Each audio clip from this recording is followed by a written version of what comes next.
시간 주신 말씀을 가지고 하나님이 내 편이면 충분합니다 라는 제목으로 말씀을 나누도록 하겠습니다.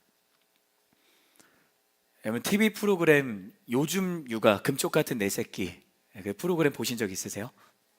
이거는 아마 좀 보셨을 것 같아요. 모두가 다 말씀과 기도에만 집중할 때도 있지만 또 이럴 때도 있잖아요. 이 프로그램을 보면 다양한 스토리를 가진 아이들이 등장합니다. 이 아이들을 가리켜서 금쪽이라고 부르죠. 금쪽이는 귀한 자식을 뜻하는 말이라고 합니다. 이 말은 누가 쓰느냐에 따라 그 의미가 달라질 수 있다고 하는데요. 자기 자녀에게는 귀하고 소중한 존재라는 뜻으로 금쪽이가 사용이 되지만 타인의 자녀에게는 골칫덩어리, 문제야, 말썽꾸러기, 그리고 철부지 등의 부정적인 의미로 사용되기도 한다고 합니다. 이 프로그램에 나오는 자녀들 중에는 그 부모님에게 짜증을 내고요, 말을 잘 안 듣는 경우가 많더라고요. 그런데 부모님은 그 자녀를 여전히 사랑하시는 거죠. 그들이 잘해서가 아닙니다. 부모여서 그렇습니다. 부모님의 마음에 들어서나 부모님의 기준에 부합해서 사랑하는 것이 아닙니다. 자녀이기 때문입니다. 다른 사람들은, 또 시청자들은 그들을 바라보며 한숨을 짓기도 하고 눈살을 찌푸리기도 합니다. 그러나 부모님은 다른 것이죠. 부모님에게 여전히 귀하고 소중한 나의 자녀입니다. 내가 사랑하는 자녀이기 때문에 어떻게든 아이의 문제점의 원인을 진단하고 자신의 양육 방식을 오히려 점검하는 것입니다. 아이를 위해 자신의 양육 방식을 바꿔보려는 그 의지를 불태우는 거죠. 또 타인의 시점에서 관찰한 VCR을 보면서 오은영 박사님의 진단을 통해 부모로서 자신의 실수와 또 잘못을 깨닫습니다. 그리고 이어지는 박사님의 금쪽 처방, 이 금쪽 처방을 꼼꼼하게 메모를 해요. 단순히 메모하는 것으로 그치지 않습니다. 부모님은 자신의 그 태도를 바꾸려고 최선을 다합니다. 자, 그럼 그 금쪽 처방에 금쪽이가 바로 반응하고 바뀌는가? 그렇지 않죠. 처음에는 금쪽이가 오히려 바뀐 부모님의 태도에 의아해하고 난처해 합니다. 오히려 더 떼를 쓰는 거죠. 예상치 못한 격한 반응을 보이기도 하면서 우리가 그걸 보고 당황하기도 합니다. 하지만 부모님은 포기하지 않습니다. 더욱 결연한 의지를 갖고 이 금쪽의 반응에도 흔들림 없이 타협하지 않는 것이죠. 그렇게 아무런 변화가 없을 것 같았던 이 금쪽이가 부모님의 사랑과 헌신적인 케어로 점점 변화되는 것을 우리가 프로그램을 통해서 볼 수 있는 것입니다. 그리고 나서 이 마지막에 또 우리의 눈물샘을 자극하는 장면이 나오잖아요. 말하는 코끼리 인형과 이 금쪽이가 단둘이서 속마음을 주고받는 시간. 저는 이게 되게 이게 참 기독교적이다. 그러니까 성령님이 이제 코끼리 인형이라면 금쪽이가 우린 거고 서로 그때 속마음을 나누는, 그게 예배인 거잖아요.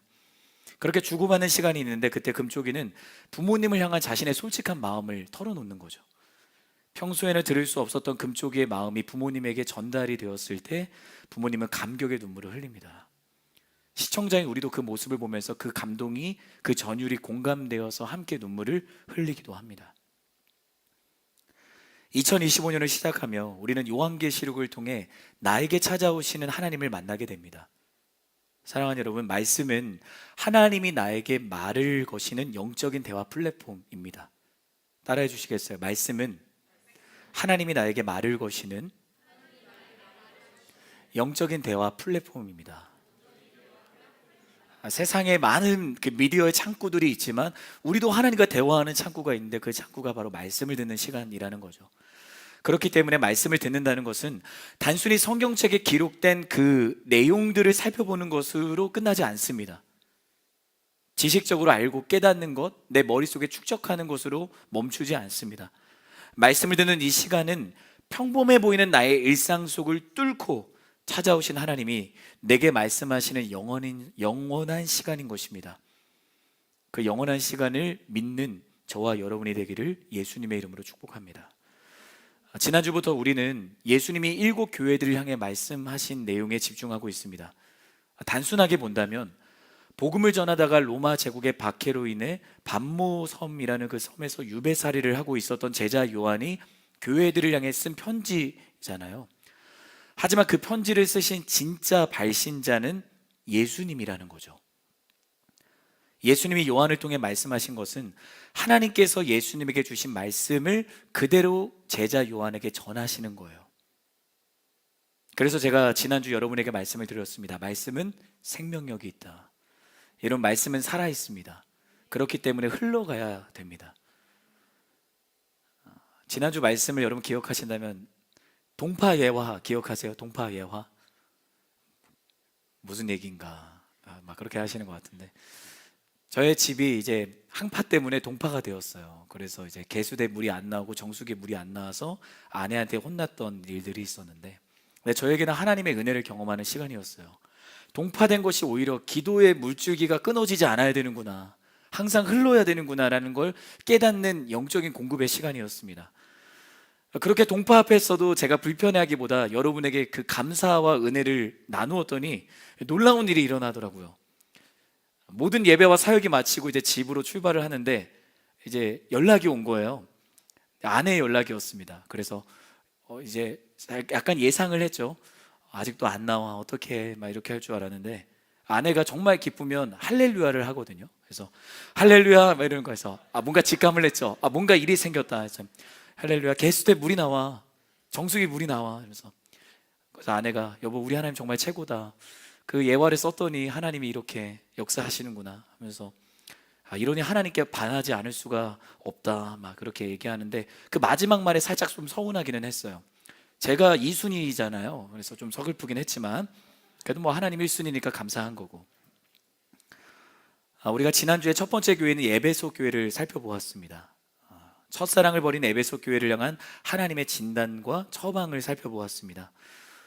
우리는 그 에베소 교회가 첫사랑을 버린 것에 대해서 같이 나누었는데, 이 에베소 도시는 소아시아, 지금의 튀르키예 지역의 무역과 문화와 정치 그리고 경제의 중심지 역할을 하는 그 항구 도시인 그 에베소 도시에 세워진 교회를 살펴보았는데요, 세상의 시선엔 풍요롭고 번영한 곳이 에베소 도시였습니다. 하지만 하나님의 시선엔 그 도시는 가난하고 타락한 곳이었습니다. 이는 그들이 우상 아데미를 숭배하고 하나님을 저버렸기 때문입니다. 에베소 교회를 향한 편지의 처음 내용은 칭찬이었어요. 너희들의 수고와 그 인내를 내가 기억한다. 너희가 진리를 지키기 위해서 거짓 교사들과 이단들로부터 너희의 교회를 지켜낸 것 칭찬한다. 그렇게 이야기를 하셨습니다. 잘한 일이었습니다. 그것은 과거 밀레도라는 곳에서 바울의 유언과도 같았던 그 훈계와 권면을 기억하며 에베소 교회 장로들로부터 시작된 그 은혜가 계속되어서 그들이 그 말씀을 지킨 것이기도 했습니다. 정말 최선을 다했어요. 그러나 다음에 이어지는 내용은 무엇인가? 예수님께서 그들을 책망하시는 거예요. 무엇 때문에 책망을 받았습니까? 그들이 첫사랑을 버렸다라는 거예요. 그렇다면 그들이 버린 첫사랑은 무엇인가? 예수님을 향한 첫사랑을 버린 거예요. 예수님 안에서 처음 경험하였던 구원의 기쁨과 감격을 버린 거예요. 자신들의 교회로 부르시고 또 교회로 세우신 주님 앞에 처음 드렸던 믿음과 그 결단을 버렸던 거예요. 사람의 눈에는 아무런 문제가 없어 보였습니다. 오히려 그들의 수고와 인내 그리고 헌신에 대한 칭찬이 계속되어야 할 것만 같았습니다. 하지만 하나님의 시선은 달랐던 겁니다. 그 수고와 인내에 가리워진 죄의 자리를 하나님은 보고 계셨던 겁니다. 사랑하는 여러분, 사람은 몰라도 하나님은 아십니다. 사람은 속여도 하나님은 속일 수 없습니다. 그분의 빛이 임할 때 어둠은 물러가고요, 그 어둠 속에 묻혀있고 가리워져 있던 모든 것이 밝히 드러나는 것입니다. 여러분 기억해 주시기 바랍니다. 우리 하나님은 빛이십니다. 참빛이십니다. 마치 빛처럼 우리의 눈과 마음을 빼앗고 있었던 그 세상의 화려함과 풍요로움, 즐거움도 참빛 대신 하나님이 역사하시면 아무런 힘을 쓰지 못합니다. 빛이 아니기 때문이죠. 저는 여러분이 하나님 앞에서 늘 정직하기를 바랍니다. 하나님 앞에서 아무것도 감출 수 없음을 인정하고 내 있는 모습 그대로 주님 앞에 겸손하게 나아가는 저와 여러분이 되기를 바랍니다. 내가 그렇게 정직함과 겸손함으로 하나님 앞에 나아갈 때 하나님은 내 안에 거하시는 겁니다. 아멘이시죠? 그분의 빛으로 나의 삶을 비추시는 거예요. 나를 세상의 빛으로 부르심을 주님께서 나로 깨닫게 하시고 세상을 비추는 빛으로 나를 사용하시는 것입니다. 7교회를 향해서도 그렇게 말씀을 하신 거잖아요. 7교회를 향해 7금초대 또 7별이라고 말씀하신 것은 교회가 빛이라는 것을 주님께서 말씀하고 계셨던 거예요. 그렇다면 왜 우리 삶에는 하나님의 진단이 필요할까요? 7교회들을 향해서 하나님께서 진단하고 계시는데 왜 우리의 삶에도 하나님의 진단이 필요한가? 어딘가 잘못된 것 같은 느낌은 있는데 스스로 진단을 내릴 수 없어 무엇이 병들었는지, 무엇이 잘못됐는지, 무엇을 어떻게 힘써야 되는지 막연한 순간들이 우리에게 있잖아요. 내 삶의 신앙의 주춧돌이 잘 놓여 있는지 의문이 되고 의심이 될 때가 있잖아요. 그 의문을 털어내고 싶고 그 의심을 걷어내고 싶은데 어떻게 해야 될지 막막한 순간들이 있지 않습니까? 여러분 기억하십시오. 그 답은 하나님께 있습니다. 하나님만이 내 삶을 정확하게 진단하시고 그분의 처방이 우리를 치료하시는 겁니다. 자, 따라해 봅시다. 하나님만이 내 삶을 정확하게 진단하시고 그분의 처방이 우리를 치료하십니다. 이것을 믿는 저와 여러분이 되기를 바랍니다. 그렇게 첫사랑 버렸던 에베소 교회, 예수님은 그들을 향해 언제 첫사랑을 버렸는지, 왜 첫사랑을 버렸는지를 생각해라, 그리고 돌아오라라고 말씀을 하세요. 단순히 첫사랑을 버려서 너희가 잘못했다, 그 잘못한 걸 너희가 이야기하라는 그 회개를 말씀하신 것이 아닙니다. 여러분, 회개라는 것은 돌아가는 거예요. 회개는 돌이키는 겁니다. 어디로? 첫사랑의 자리로. 첫사랑을 버리고 열심만 남았던 그 길에서 방향을 틀어서 하나님께서 기뻐하시는 그 사랑의 자리로 돌아오라고 주님이 말씀하고 계시는 거예요. 여러분, 이게 진짜 회개입니다. 그리고 말씀하시죠. 첫사랑을 회복하라. 첫사랑을 회복하라.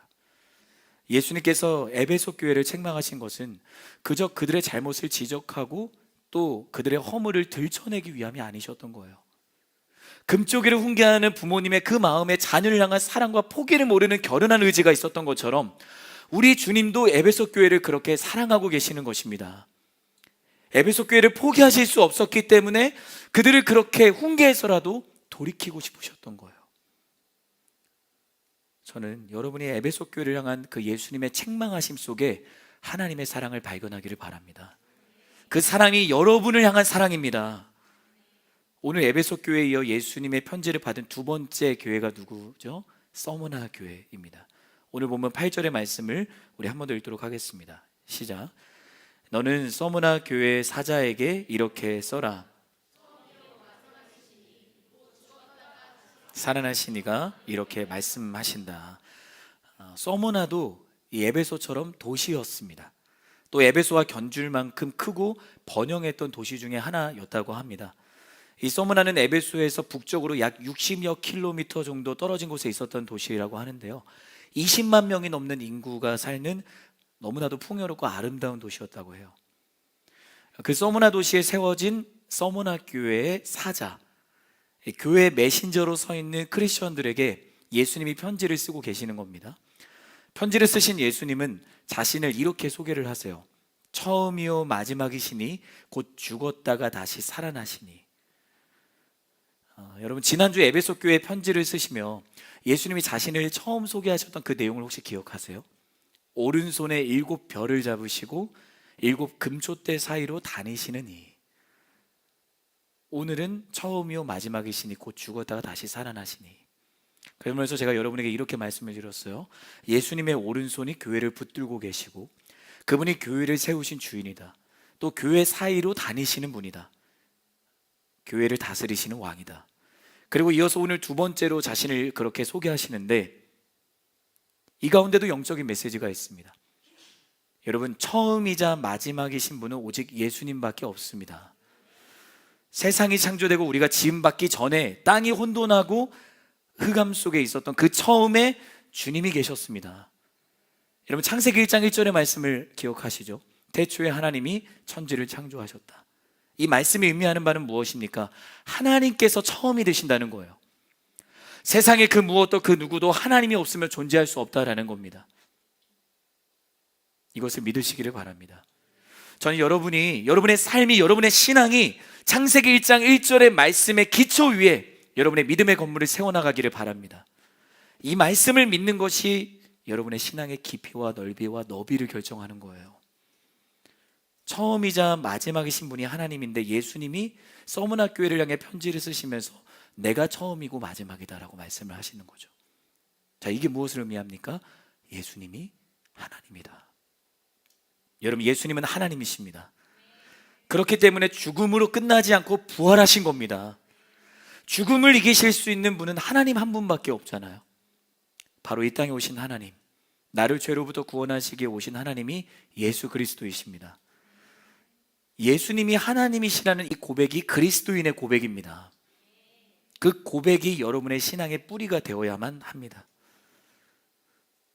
혹시 이 내용을 기억하세요? 제자들과 함께 가이사랴 빌립보라는 동네에 들어가셨던 장면을 혹시 기억하시나요? 그동안 예수님께서 제자들과 함께 방문하셨던 다른 동네 때와는 다르게 갑자기 예수님이 가던 걸음을 멈추시고 뒤따라오고 있는 제자들을 쳐다보시는 거예요. 그리고 이렇게 말씀하십니다. 사람들이 인자를 누구라고 하느냐? 그들이 대답합니다. 주님, 세례자 요한이라고도 하고 엘리야라고도 합니다. 또 우리가 아는 예레미야나 선지자 중에 한 사람이라고 하는 사람도 있더라고요. 그 말을 듣던 예수님이 다시 제자들에게 말씀하세요. 그러면 너희는 나를 누구라고 하느냐? 그때 주님을 사랑하는 베드로가 대답합니다. 그게 그의 첫 신앙의 고백이었는데 우리 마태복음 16장 16절 하반절의 말씀을 우리 자막을 통해 함께 읽도록 하겠습니다. 같이 읽겠습니다. 시작. 주는 그리스도시며 살아계신 하나님의 아들이십니다. 아멘. 황제 가이사가 통치하고 있던 동네가 빌립보라는 동네였어요. 그곳에 사는 모든 시민들이 황제를 숭배하는 것이 당연했습니다. 황제가 아닌 다른 누군가를 경배한다라는 것은 죽음을 각오하는 고백인 거예요. 예수님이 제자들과 함께 대화를 나누시는 그곳에 제자들만 있었을까요? 아니었을 겁니다. 황제 도시에 살거나 또 살기 위해 오는 사람들이 지나가고 있는 그 와중에 주님이 제자들에게 말씀하신 거죠. 그런데도 베드로는 사람들의 시선은 아랑곳하지 않고 자신 앞에 서 계신 주님만 바라보며 그리스도라고 고백하는 겁니다. 기름 부음 받은 자, 예수님이 나의 왕이 되십니다라고 고백하고 있는 거예요. 어떤 대가를 치를지 알지 못하는 거잖아요. 현장에서 잡히거나 현장에서 사람들에게 정죄의 돌을 맞을 수도 있습니다. 그런데 베드로는 두려움 없이 담대하게 예수님이 나의 왕이 되십니다라고 거침없이 고백하고 있는 것입니다. 저는 베드로의 고백이 여러분의 고백이 되기를 바랍니다. 우리는 세상이라는 이 빌립보 동네에 살아가고 있는 거잖아요. 그때 주님이 나를 따르는 그 걸음 속에서 나에게 말씀하시는 거예요. 너희는 나를 누구라고 하느냐? 그때 우리의 고백이 주님이 나의 왕이 되십니다. 그런 고백이 되어야 하는 겁니다. 우리 이어지는 오늘 본문 9절의 말씀 한 번 더 읽도록 하겠습니다. 시작. 내가 내 환난과 가난을 알지만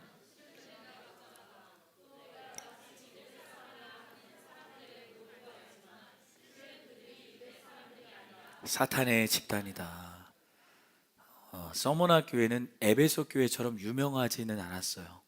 말씀이 말해주듯이 서머나 교회는 에베소 교회와는 비교도 되지 않을 만큼 작았고요, 가난했습니다. 물론 무역이 이루어지는 항구 도시 맞았습니다. 부유한 도시였어요. 하지만 이 서머나 교회는 그리스도인이라는 이유만으로 환난과 가난을 겪어야만 했어요. 제 이름이 전진이잖아요. 제가 이제 저희 아버지가 목사님이다 보니까 제가 전학을 초등학교 때만 5번을 다녔거든요. 근데 그때마다 이렇게 딱 서가지고 자, 너 이름을 좀 소개해봐라고 선생님이 저를 이렇게 세우잖아요. 그러면 안녕, 나는 전진이야 하는데 그때 이제 친구들이 동생은 후진이냐 그러면서 막 다가와줘, 그걸 한번 쳐봐라. 너무 마음이 어려운 거예요. 그러다가 제가 이제 좀 친해진 친구가 있는데 이제 그 별명이 사라졌겠구나 싶었는데 제가 믿었던 친구마저 이제 저를 막 놀리는 순간들이 있었어요. 그때 그렇게 서럽고 상처가 되더라고요. 그런 거죠. 유대 사람들이 지금 서머나 교회 그리스도인들을 향해서 그렇게 그들을 놀리고 모욕하고 있는 거예요. 얼마나 서럽고 얼마나 상처가 되었겠어요. 서머나 도시에 사는 이방인들보다 자신의 형제와 자매라고 생각했던 유대 사람들이 서머나 교회 성도들 더 모질게 대하고 있는 거예요. 또 유대 사람들의 고소에 시달려야 했던 거예요. 그들에게 쫓겨다니며 괴롭힘을 당했던 겁니다. 거기에서 멈추지 않았습니다. 이 유대 사람들은 상인 조합이었던 길드라는 그 길드에 속해서 이 서머나 교회를 탄압하는데 할 수 있는 모든 수단을 다 동원했어요. 이 길드란 중세 시대에서 근대 시대에 이르기까지 유럽의 도시를 중심으로 장인이나 상인들이 조직했던 조합이었죠. 이 길드는요, 사업권 라이센스를 통해서 해당 지역의 생산권이나 상권을 독점하기도 했던 나쁜 곳이었습니다. 단순한 괴롭힘이 아니었습니다. 그들의 의식주를 제한했고 크리스천들의 일상을 무너뜨리는 것에 앞장섰던 거예요. 예수님은 그런 유대 사람들을 향해 그들이 유대 사람들이 아니라 사탄의 집단이다라고 말씀을 하시는 거죠. 그렇다면 유대 사람들이 이렇게까지 서머나 교회를 괴롭힌 것이 가능했던 이유는 무엇인가? 서머나 도시가 황제를 숭배하고 우상을 숭배하는 도시였기 때문입니다. 당시에는 자기 도시에 황제 신전이 있다는 것이 그 도시가 다른 도시보다 앞서고 그 도시의 이름을 떨치는 성패를 결정했다고 해요. 다시 말해서 도시들이 이 신전의 유치권을 따내기 위해서 치열하게 경쟁을 했던 거죠. 황제의 신전을 짓기 위해 서머나도 다른 도시들과 경쟁을 하다가 이긴 거예요. 그리고 신전 유치권을 따냈습니다. 그리고 황제와 우상을 숭배하는 신전을 짓게 됩니다. 그러자 서머나 교회를 향한 핍박이 더 심해졌던 거예요. 왜? 그들의 뒤에 황제가 있으니까. 그리고 그들이 우상을 숭배하는 것에 타협했으니까. 1년에 한 번 신전으로 나아가서 황제가 주님이시다, 가이사가 주님이시다 라고 이야기만 하면 그들의 상권과 그들의 삶을 보장해 준다는 라이센스를 발급받을 수 있었다고 해요. 그러니 믿음을 포기하고 예수님을 버린 거죠. 그러나 그 가운데서도 믿음을 지켰던 것이 서머나 교회의 크리스천들이었습니다. 그들은 끝까지 거부했고요, 더 극심한 박해를 당해야만 했습니다. 이 서머나 교회의 감독이자 오늘날로 따지면 담당 교육자였던 분이 폴리캅이라는 분이세요. 폴리캅은 황제를 주님으로 인정하는 그 자리에서 인정하지 않고 타협을 거부합니다. 그때 한 번만 황제를 주님으로 인정하면 목숨만은 살려주겠다라는 서머나 총독의 회유를 받게 돼요. 그때 폴리캅은 다음과 같이 말하며 총독의 회유를 거침없이 거절합니다. 내가 86년이라는 인생을 살아가면서 주님은 단 한 번도 나를 배신하신 적이 없는데 어떻게 내가 주님을 배신하겠습니까? 이와 같이 고백하며 총독의 회유와 사람들의 박해에도 당당하게 맞섰던 폴리캅은 결국 화형에 처해져 서머나의 12번째 순교자가 되었다고 합니다. 모든 성도들이 그렇게 환난과 가난을 감수했던 거예요. 여러분, 이 서머나라는 이 도시의 이름은 헬라어로는 모략이라는 뜻이래요. 이 모략은 당시 값지고 훌륭한 향료 중에 하나였는데 예수님께서 탄생하실 때 황금과 유향과 함께 드렸던 그 몰약이 바로 그 몰약이에요. 특히 몰약은 두드리고 으깰수록 더욱 아름다운 향기를 뿜어낸다고 합니다. 황제와 우상을 숭배하고 이를 거부하는 교회와 성도들을 사로잡고 핍박하며 황제의 마음을 사서 화려한 부를 누리게 되었던 이 서머나 도시, 세상의 기준으로는 남부럽지 않은 향기를 뿜어내는 도시였을지 모릅니다. 세상의 향기를 내는 도시였을지 몰라도, 그런 유대 사람들일지 몰라도 하나님의 시선에서는 죄의 더러움이 덕지덕지 붙어서 악취가 나는 비참하고 황폐한 이들이었을 뿐입니다. 여러분, 나는 하나님이 보실 때 과연 아름다운 향기를 내고 있는가? 여러분은 하나님의 아름다운 향기를 내는 이들이 맞습니까? 저는 여러분이 하나님의 아름다운 향기를 드러내는 인생이 되기를 바랍니다. 만일 내가 그렇지 않다면 죄의 악취 속에 내 영혼이 마비된 채 살아가고 있을 때는 없는가? 하나님의 시선에는 폴리캅과 서머나 교회 성도들이 죄에 물들지 않은 그리스도의 향기를 풍기는 거룩한 인생을 살아가고 있었던 겁니다. 어린 양의 피를 문설주와 임방에 발랐을 때 죽음의 그림자가 그 집을 넘어갔잖아요. 침범하지 못했잖아요. 저는 여러분의 삶이 그리스도의 향기로 덮여지기를 바랍니다. 죄가 여러분을 넘어서는 은혜가 여러분에게 있기를 바랍니다. 예수님은 서머나 교회 성도들이 당한 환난과 가난을 안다라고 말씀을 하세요. 삶이 힘들고 어려운 순간에도 나를 알아주는 사람이 있을 때 내가 힘이 나는 거잖아요. 다시 일어설 수 있잖아요. 주님이 나를 알아주신다면, 주님이 나의 그 작은 순종과 몸부림을 알아주신다면 우리는 다시 일어설 수 있는 겁니다. 하지만 세상에 예수를 믿지 않은 사람들은 너무도 분주하게 살아갑니다. 왜요? 세상을 살아가며 자신이 알아주기를 바라기 때문에, 알아주기 바라는 만큼 분주하게 살아갑니다. 알아주는 이가 많아질수록 분주한 자리로 자신을 거칠게 내뭅니다. 그런데 아무리 바빠져도 기쁨이 없어요. 분주하게 살아가는 만큼 알아주는 사람은 많아졌는데 마음속의 빈자리는 여전히 텅 빈 채 살아가고 있는 거예요. 이상하지 않습니까? 더 분주하게 살아가고 더 물질은 풍요로워지고 더 윤택한 삶을 살아가는데 그들의 일상은 기쁘지 않은 거예요. 왜? 하나님이 없기 때문입니다. 그래서 기쁘지 않은 거예요. 하나님이 나를 알아주시는 그 구원의 기쁨만이 내 마음의 빈자리를 채울 수 있는데, 그분만이 나의 빈자리를 가득 채우실 수 있는데 세상의 다른 것들로 그 빈자리를 채우려고 하기 때문에 기쁘지 않은 겁니다. 여러분 기억하여 주시기 바랍니다. 세상의 모든 사람들이 다 나를 안다고 해도 하나님이 내가 너를 안다는 그 한마디보다는 크지 못합니다. 여러분의 인생을 주님이 아십니다. 저는 여러분에게 이러한 이상한 일이 일어나기를 바라요. 여러분, 우리는 세상의 시선에서 이상한 사람들입니다. 하지만 그 인생이 복된 인생이에요. 주님이 순종의 걸음 가운데 내가 겪는 그 환난과 수치와 억울함을 아신다면 그것만으로 충분한 거죠. 때때로 순종의 자리에서 겪는 수치, 사람들의 따가운 눈총과 괴롭힘, 그 모든 것을 주님이 아십니다. 우리가 이 사실을 믿고 나아갈 때 내 안에 슬픔과 분노와 억울함과 원망이 사라지는 거예요. 요동치던 감정들이 거친 파도가 잔잔해지듯 평안을 찾게 되는 것입니다. 자, 이 시간 서로를 바라보시며 우리 이렇게 축복하겠습니다. 주님이 아십니다. 한 번 더 말해줄까요? 그러면 충분합니다. 이어지는 10절과 11절의 말씀 같이 읽도록 하겠습니다. 시작. 너는 고난당할 것을 두려워하지 마라.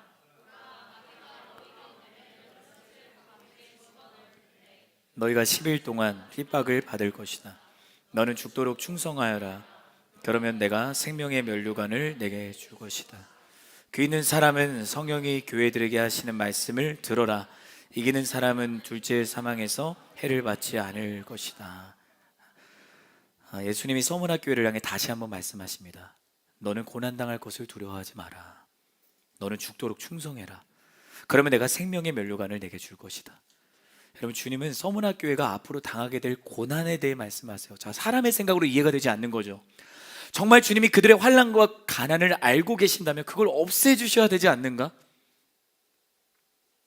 그들의 환난과 가난을 겪는 이유가 무엇 때문인지 주님은 다 알고 계시는데 주를 신뢰하는 그 믿음을 지켜내고자 그들이 그렇게 환난당하고 가난에 처한 것인데 왜 주님은 오히려 고난당할 것을 두려워하지 마라 그렇게 말씀을 하시는가?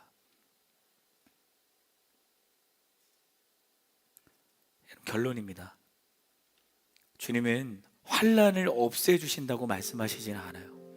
앞으로 환난이 없을 거라고도 말씀하시지 않습니다. 오히려 환난이 계속될 것이다. 죽도록 충성해라 라고 말씀하세요. 여러분, 목과 망치는 목수에게 있어서 너무나도 유용한 도구잖아요. 그러나 만일 못이 인격이 있다고 생각을 한다면, 지성과 감성이 있다고 생각하면 못은 다르게 말할 거예요. 왜냐하면 목수가 망치로 자신을 보이지 않도록 계속 치잖아요. 그러니까 너무 아프고 힘들고 짜증나니까. 그러나 못이 모르는 것이 있습니다.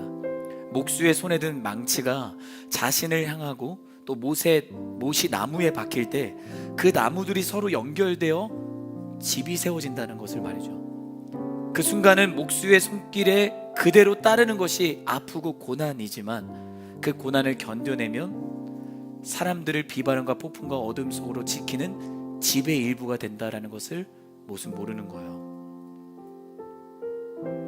주님께서 죽도록 충성하라고 말씀하신 것은 세상과 우상과 황제의 죽도록 충성하는 그 서머나 도시에서 너희는 나에게 죽도록 충성해라. 주님이 말씀하시는 겁니다. 여러분, 이 땅에 이 세상과 나의 삶의 왕은 누구십니까? 하나님이십니다. 그때 주님이 나에게 말씀하시는 것은 내가 그 환난과 가난을 없애주겠다, 그 순종으로 인한 억울함과 수치를 사라지게 하겠다가 아니라 그 가운데 내가 너를 지키고 내가 너와 함께한다, 너가 나에게 죽도록 충성하면 내가 너를 지키겠다. 근데 이 말씀이 우리에게 은혜가 되는 것은 무엇입니까?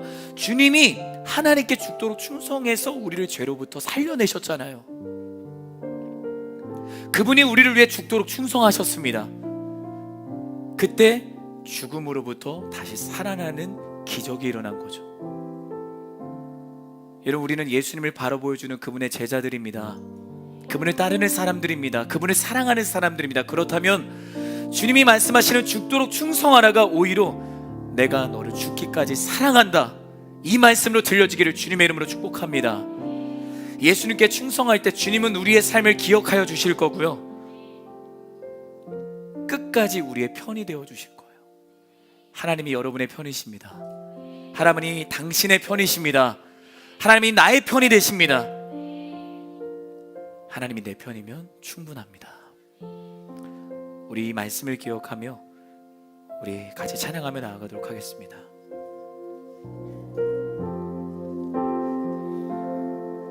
다 같이 일어나서 찬양합시다. 나의 모습, 나의 모습, 나의 소유,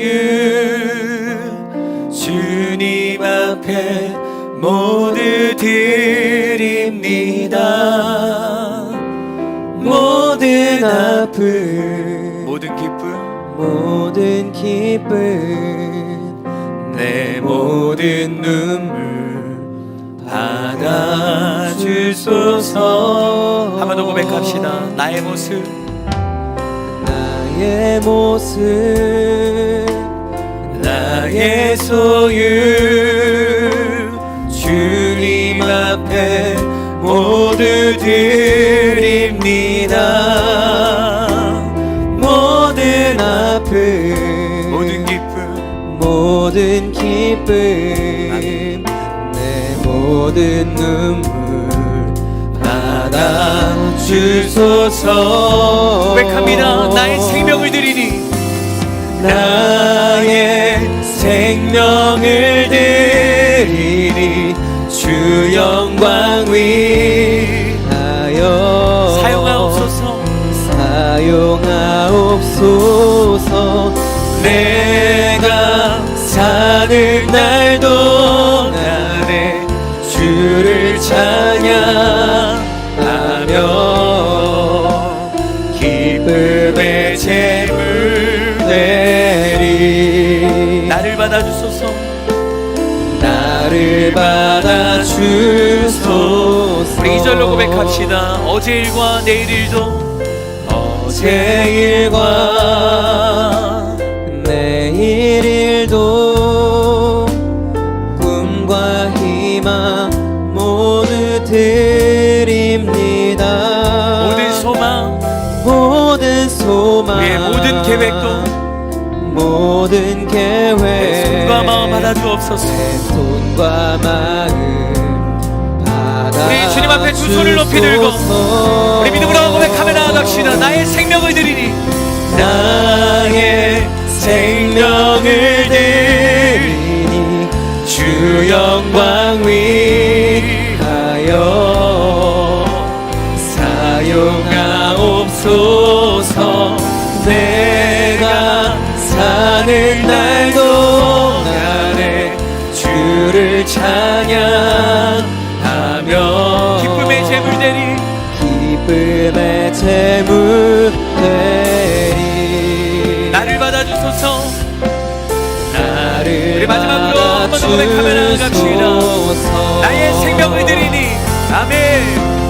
나의 생명을 주 드리니 영광 위하여, 주 영광 위하여 주님 우리를 사용하여 주시옵소서. 사용하옵소서.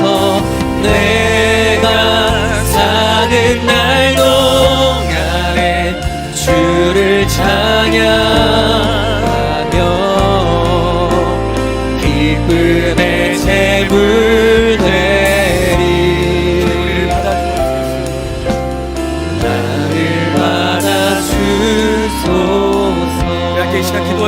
우리가 기도할 때 사랑하는 여러분,